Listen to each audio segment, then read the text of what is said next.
오늘도 새벽 예배를 드리게 하신 하나님께 감사와 찬송과 영광을 올려드립니다. 우리 다 함께 사도신경으로 신앙 고백하신 후에 찬송가 28장을 부르신 후 말라기서 2장의 말씀을 읽으신 다음 오늘 말씀을 듣겠습니다. 오늘 말씀은 제사장들에게 임할 하나님의 심판과 저주가 선포되어 있습니다. 그렇다면 제사장들에게 임한 저주를 축복으로 바꾸는 길이 없을까? 여기에 대해서 말씀을 드리겠습니다. 하나님의 축복을 받아 마땅한 제사장들이 저주를 받게 된 이유가 어디에 있을까요? 먼저 하나님을 영화롭게 하지 않았기 때문입니다. 하나님께서 인간을 창조하신 목적은 무엇입니까? 하나님을 영화롭게 하기 위하여 인간을 창조하였습니다. 이사야서 43장 7절에 물은 내 이름으로 일컫는 자 곧 내가 내 영광을 위하여 창조한 자를 오게 하라. 그들을 내가 지었고 만들었느니라. 이것이 바로 사람의 제일 되는 목적입니다. 소위문답 제1문에도 나옵니다. 로마서 11장 36절 이는 만물이 주에게서 나오고 주로 말미암고 주에게로 돌아갑니다. 영광이 그에게 세세히 있으리로다 하셨기 때문입니다.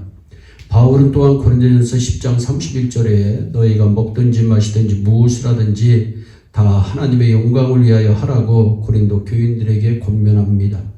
구약시대에 있어서 하나님의 영광을 위해 살아야 할 사람들은 특별히 레위인들, 제사장들이었습니다. 그들은 태어날 때부터 하나님의 것으로 선택된 자들이었음을 민수기 3장 46절에 말씀합니다.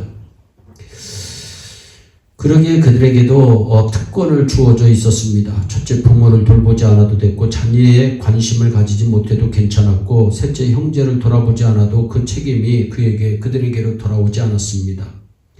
이들에게 이렇듯 특권을 부여하시면 그들이 훌륭하고 남보다 출중해서가 아니라 그들이 맡은 사역의 특수성 때문입니다.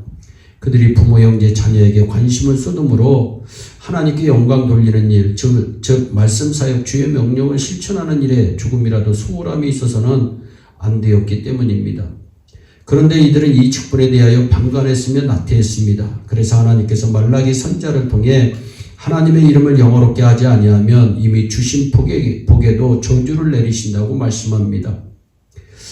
1절 2절에 너희 제사장들아 이제 너희에게 이같이 명령한다. 너희가 만일 듣지 아니하며 마음에 두지 아니하여 내 이름을 영어롭게 하지 아니하면 내가 너희에게 저주를 내려 너희의 복을 저주하리라 분명히 말씀합니다. 그들이 하나님을 영어롭게 하지 못한 원인이 어디에 있다고 성경은 말씀합니까? 첫째, 하나님의 말씀을 듣지 않았기 때문이요. 둘째, 하나님의 말씀을 들었어도 그것을 마음에 두지 않았기 때문입니다.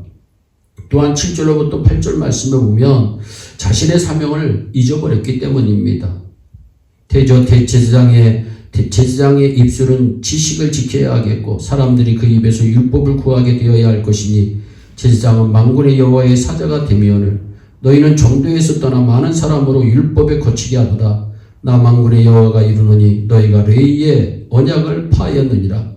제사장들의 중요한 사명이 무엇이었습니까? 하나님의 율법을 가르치는 것이었습니다. 그래서 정도에서 벗어나지 않게 해야 하는 사명이 있었습니다. 그런데 그러한 사명을 잊어버렸습니다. 그 결과 이스라엘이 암흑시대로 들어가게 된 것입니다. 하나님을 영어롭게 하지 않은 제사장들에게 어떤 저주가 선포되었습니까? 너의 복을 저주하리라고 선언하십니다. 너의 복이란 물론 제사장들의 복을 말합니다. 여기에서 말하는 너희 복이란 제사장들이 누리는 여러 가지 특권, 즉 제사 직책에 따른 일정한 수입을 저주하시겠다는 겁니다. 우리가 하나님을 영어롭게 하지 아니하면 우리가 누리는 모든 축복, 즉 특권을 거두어 가실 것입니다. 또한 3절 말씀에 너희 종자를 견책할 것이다 말씀합니다. 켈빈은 농작물의 씨로 보았습니다. 그것은 그들이 기업으로 받은 11조와 헌물이 끊어질 것이라고 말씀한 겁니다. 그들에게 내리신 하나님의 저주입니다. 또한 얼굴에 똥칠을 하겠다고 3절에 말씀합니다. 이것은 하나님의 계속되는 저주의 확대를 의미합니다.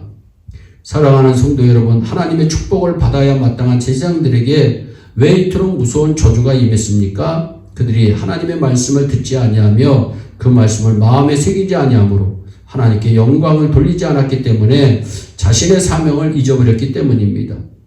그러면 하나님의 축복을 회복하는 길은 무엇일까요? 하나님을 위하여 헌신된 삶을 살 때에 저주가 변하여 축복이 됩니다. 여러분에게 어떤 저주가 있습니까? 레위 지파 사람들처럼 하나님을 위하여 헌신하세요. 그렇게 될 때 여러분에게 임한 저주가 떠나가고 축복이 임할 줄로 믿습니다. 그렇다면 하나님으로부터 받은 축복을 어떻게 유지할 수 있을까요? 하나님을 잘 경외해야 합니다. 하나님을 잘 경외한다는 것이 무엇입니까? 하나님을 사랑하는 것입니다. 어떻게 사랑합니까? 마음을 다하고 목숨을 다하고 뜻을 다하고 정성을 다해서 하나님 사랑하라고 성경은 우리에게 말씀합니다. 하나님의 소원은 우리 하나님의 자녀들이 축복된 삶을 살기를 소원하십니다. 그런데 왜 저주가 임합니까? 하나님의 말씀을 마음에 두지 않아 하나님을 영화롭게 하지 않았기 때문입니다. 자신의 사명을 잊어버렸기 때문입니다. 이제 하나님의 축복을 회복하는 길이 무엇입니까? 다시 하나님께 영광 돌리는데 앞장서야 합니다. 하나님께 영광 돌리는 것이 무엇입니까? 하나님을 잘 경외하는 것입니다. 이제 우리 성도들에게 임한 모든 저주가 축복으로 바뀌어지는 복된 삶이 되시기를 예수님의 이름으로 축원합니다. 기도하겠습니다. 사랑의 하나님 아버지, 제사장들이 하나님을 영화롭게도 하지 아니하고 하나님의 말씀대로 살지 못하자 하나님 저주를 하나님께서 저주를 선포하시는 내용의 말씀을 묵상해 봅니다. 하나님, 우리 예일의 성도들은 아버지 하나님 어디에 있든지 하나님을 잘 경외하게 하시고 하나님의 말씀을 잘 받게 하시고 하나님의 말씀대로 순종하는 귀한 은혜가 넘칠 수 있도록 큰 복을 내려 주시옵소서. 감사하고 예수님의 이름으로 기도하옵나이다. 아멘. 우리 다 함께 주기도문으로 예배를 마치시고 각자 개인 기도하신 후에 오늘도 주 안에서 승리하는 복된 하루 되시기를 바랍니다. 감사합니다.